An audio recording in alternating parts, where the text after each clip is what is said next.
Somo la waraka wa kwanza wa Mtume Petro kwa watu wote.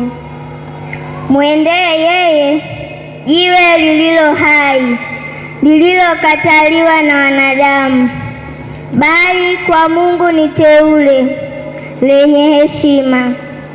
Ninyi nanyi kama mawe yaliyo hai, mmejengwa nyumba ya Roho, ukuhani mtakatifu, mtoe dhabihu za Roho zinazokubaliwa na Mungu kwa njia ya Yesu Kristo, kwa kuwa imeandikwa katika maandiko, tazama, naweka katika Sayuni jiwe kuu la pembeni, teule lenye heshima, na kila amwaminie hata tayarika.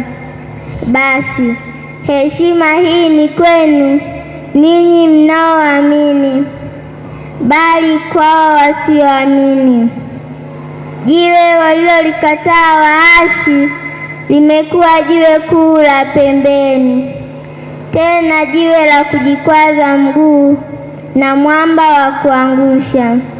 Kwa maana hujikwaza kwa neno lile wasiliamini, nao waliwekwa kusudi wapate hayo.